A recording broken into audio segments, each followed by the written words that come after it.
Bem, boa noite, gente. Essa vai ser uma aula introdutória para poder exemplificar como funciona a diversidade micológica, tanto em termos de micro quanto de macrofungos. Meu nome é Pedro, eu sou o atual diretor de coleções biológicas da Alemix.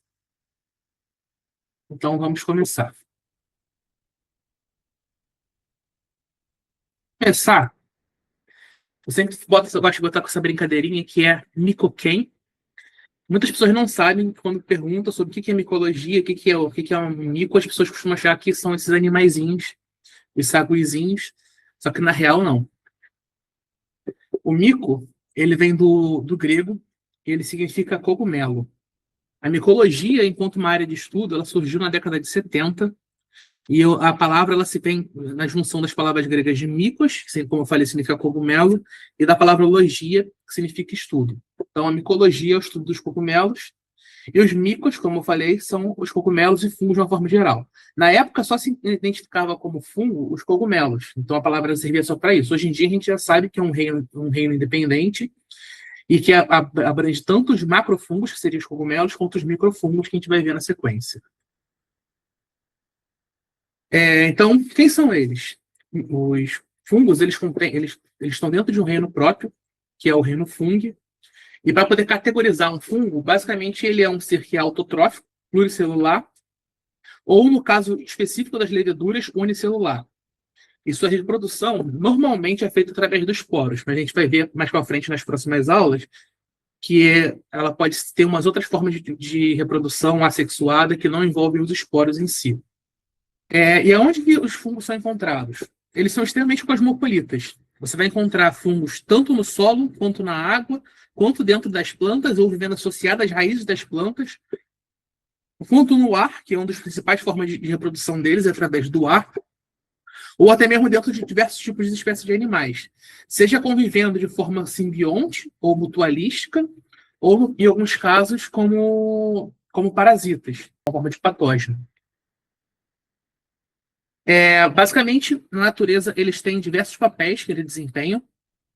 Eles vão desempenhar desde papéis de decompositores, que é onde a gente vai ver a maioria deles trabalhando nessa área, mas também, como eu falei, eles podem ser patógenos, e aí eles podem ser tanto entomopatógenos como patógenos de outros animais, como seres humanos, no caso da candidíase, micose, entre outras coisas, mas na natureza a gente vai encontrar a forma mais comum, a forma de entomopatógenos, patógenos de insetos.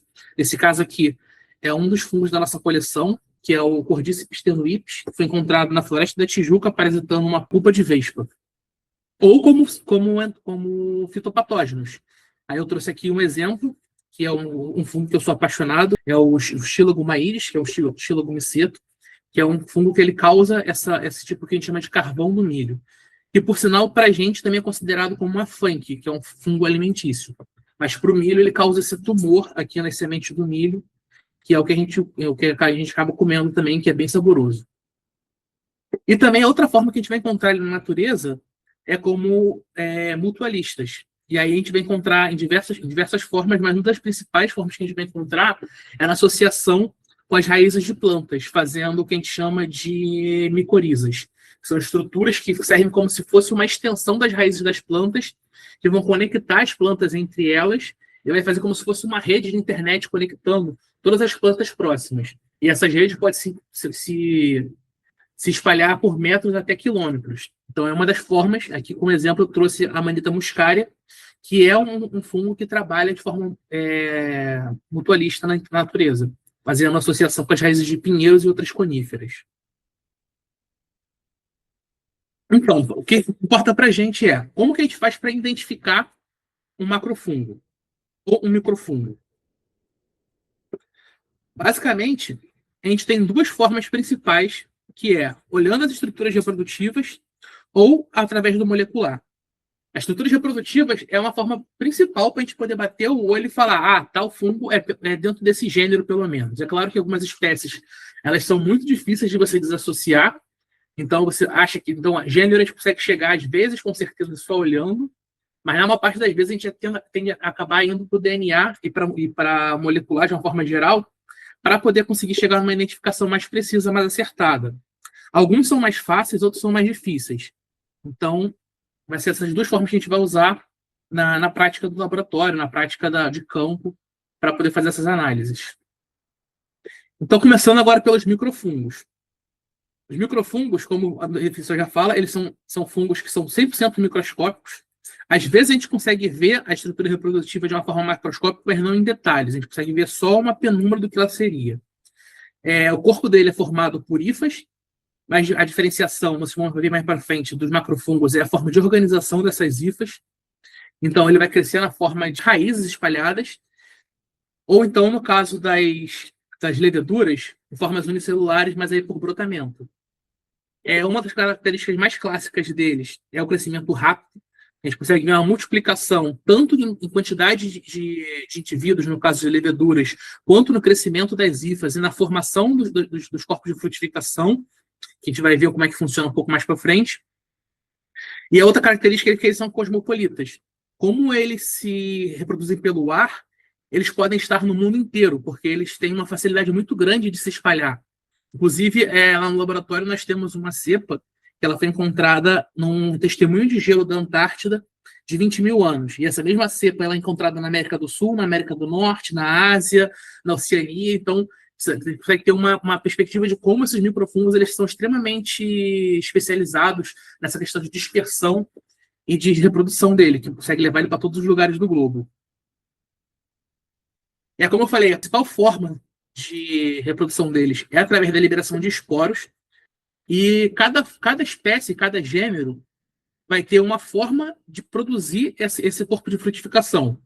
No caso aqui, o primeiro é um exemplar de como acontece dentro do gênero Phototrix, esse primeiro aqui. O outro é um zigomiceto. Ele forma essa estrutura chamada zigósporo. Uma coisa interessante é que essa estrutura aqui é uma estrutura de reprodução sexuada, enquanto essas outras três que eu exemplifiquei aqui são assexuadas. Esse aqui é uma outra forma que é chamada, muito comum encontrada que é chamada de fusiforme, um fungo chamado fusarium. E aqui é o que a gente chama de conidiósporo, que é muito comum encontrado em fungos tanto do aspergillus quanto do penicillium. E, é claro, a forma, a estrutura como ele se parece, você utiliza para diferenciar um penicillium de um aspergillus. Eles são muito diferentes quando você coloca lado a lado, apesar de ter uma estrutura similar. Como eu falei, a outra forma que eles podem se reproduzir é através da fragmentação. Eles formam uma estrutura chamada artroconídeo, que é basicamente um tipo de esporo, mas não é bem um esporo. Porque a hifa ela tem uma divisão interna dela chamada septo. Então, esses fungos que fazem esse tipo de fragmentação, esses septos se fecham, lacram e se separam, formando pequenas unidadezinhas que adquirem características de estrutura de resistência. É como se fosse um conídeo, como se fosse um esporo, mas que não é produzido em uma estrutura reprodutiva especializada. É basicamente uma microdivisão de uma hifa. O que também é diferente do caso de alguns fungos que são dimórficos, que têm apresentação tanto de unicelular quanto de hifa, mas que tem essa capacidade, por exemplo, a cândida, ela é um fungo que é unicelular, e quando ela chega na sua fase parasitária, ela vai se aderir uns aos outros formando uma pseudo-hifa. E depois, quando chega numa condição que não é propícia, ela se parte novamente. Isso aqui é uma coisa diferente disso. Ela literalmente vai formar uma estrutura de reprodução focada através da divisão das partes de uma hifa verdadeira, que a gente chama de artroconídeo. Isso é muito comum em fungos que causam micose de pele. É muito comum deles. E a outra forma, como eu falei, é no caso das leveduras, chamadas de brotamento. O brotamento, basicamente, uma célula de levedura ela vai crescer, se dividir, e aonde ela se divide, deixa uma cicatriz de brotamento. Inclusive, a quantidade de cicatrizes de brotamento numa levedura pode ser utilizada para poder estimar a idade, não a idade aproximada, mas o quão velho e o quão gasto está aquela linhagem. Então, a gente vai fazendo, existem diversos processos dentro da produção, por exemplo, de produção de cerveja e de outras indústrias que fazem fermentação, para garantir a qualidade do seu fermento baseado nessa característica específica das leveduras. E agora, saindo dos microfungos, entrando nos macros, que é o que a gente vai trabalhar majoritariamente dentro do diretório, as características deles, principalmente, são: ele tem um órgão reprodutor que é visível, que é uma coisa que muitas pessoas não sabem, que é o cogumelo, ele não é o fungo em si, ele faz parte do fungo. Ele é uma estrutura temporária de reprodução que o fungo produz. Basicamente, o fungo ele vai estar nessa forma aqui no substrato, como se fossem raízes, que são as hifas, que a gente chama de micélio, que vai estar espalhado pela serrapilheira, espalhado dentro do tronco, espalhado onde for o substrato que ele estiver crescendo. Quando ele identifica que está apto para poder frutificar, ou seja, para se reproduzir, ele vai formar essa estrutura específica chamada basidioma ou ascoma, depende de como, se é um asco ou se é um basídio, que vai produzir, aqui na parte reprodutiva, que a gente chama de himênio, os esporos. Mas toda essa formação do corpo de frutificação é formada pelas mesmas formas do micélio de baixo, que são as hifas. Só que essas hifas elas conseguem se organizar de tal maneira que formam um órgão funcional. A reprodução, nesse caso, são reproduções sexuadas, e elas são extremamente dependentes das condições bióticas da região. Ou seja, ela depende de uma temperatura específica e de uma umidade específica para poder acontecer. Então, basicamente, como eu falei, a gente tem as divisões dessa estrutura. O pílio é o que a gente chama de chapéu, da parte de cima. O himênio é a parte de baixo, onde a gente encontra a produção dos esporos. Anel é uma coisa que cogumelos podem ou não podem ter. É uma coisa que depende do gênero, como eu falei. Então, baseado nessas características, você consegue dizer qual é a espécie daquele cogumelo, qual é o gênero daquele cogumelo, quando não for possível falar espécie. No caso da taxonomia de cogumelos, ela é uma coisa muito complexa e ela muda todo o tempo. Tem coisas que antes eram espécies, que agora o agrupamento é diferente, porque falava que, graças ao estudo do molecular, coisas que a gente achava que eram espécies diferentes eram, na verdade, morfologias diferentes da mesma espécie, que não tinha diferença molecular suficiente para poder separar essas duas espécies. Então, é uma coisa bem confusa, bem complexa, que a gente ainda está cada dia mais tentando organizar esse caos todo que é a identificação dos cogumelos. Então, quando a gente anota aquelas características que eu falei, a gente vai colocar elas numa planilha. Essa planilha a gente vai organizar com todas as informações. Aqui eu trouxe uma das imagens. Essa primeira imagem é uma imagem de uma ficha de identificação que eu tirei de um livro. Ela é uma ficha muito boa, mas ela também já está muito ultrapassada. Por quê? Muitas das coisas que estão descritas nessa ficha, na real, não se tratam apenas de variações morfológicas, às vezes, do mesmo indivíduo. Às vezes, por exemplo, você vai ver um coprinelo disseminatus, que é uma espécie de cogumelo que fazem vários cogumelinhos do mesmo indivíduo próximo.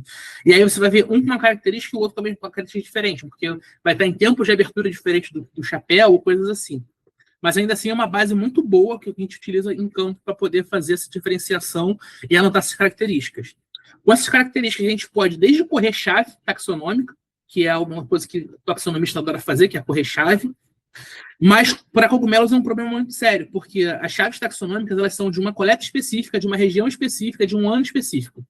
Então, às vezes você encontra um fungo que não está naquele livro, você passa horas correndo chave e não encontra a resposta para aquilo que você queria.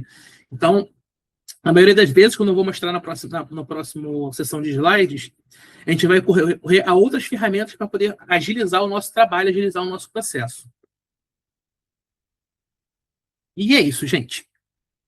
Espero que vocês tenham gostado e vamos para a próxima aula.